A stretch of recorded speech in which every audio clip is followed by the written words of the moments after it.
40 tahun dengan seorang Rasul. Tuan-tuan tahu Nabi Isa ni di mahsyar nanti ketika Nabi Adam sebut aku dulu buat salah, pergi kepada orang Nabi lain. Ketika Nabi Ibrahim sebut dulu aku melakukan beberapa kesalahan. Ketika Nabi Nuh AS sebut dulu aku ada buat salah, aku tak boleh bagi syafaat. Ketika orang ramai pergi ke Nabi Isa, walam yadhkur zamban, Nabi Isa tidak menyebutkan dosanya. Dia hanya sebut pergi kat Nabi lain. Dia tak sebut dosa dia, tak ada kesalahan.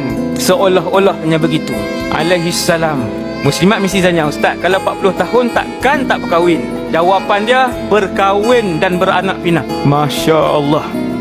Ketika Nabi Isa turun 40 tahun itu, dah bunuh Dajjal, dah mati Ya'juj wa Ma'juj, kita akan hidup dalam suasana yang aman. Makanan pun percuma ataupun tak mahal, minuman tak mahal, rumah tak mahal, semua dalam keadaan yang rahmat, Nuh dengan kerahmatan. Tiada lagi yang mencuri, tiada lagi pemimpin yang zalim, yang kaut duit kepada mereka sahaja dalam dunia ni, seluruh dunia ni. Dunia menjadi aman, tak ada pencuri akan masuk ke dalam rumah. Ketika Isa alaihissalam mentadbir muka bumi Allah, ular kita pegang macam tu je, tidak berbisa. Harimau dan singa berkeliaran, tidak berbisa, yang tu tidak ganas. Kerana itu adalah zaman kemuncak rahmat dan keberkatan Allah di atas muka bumi ni.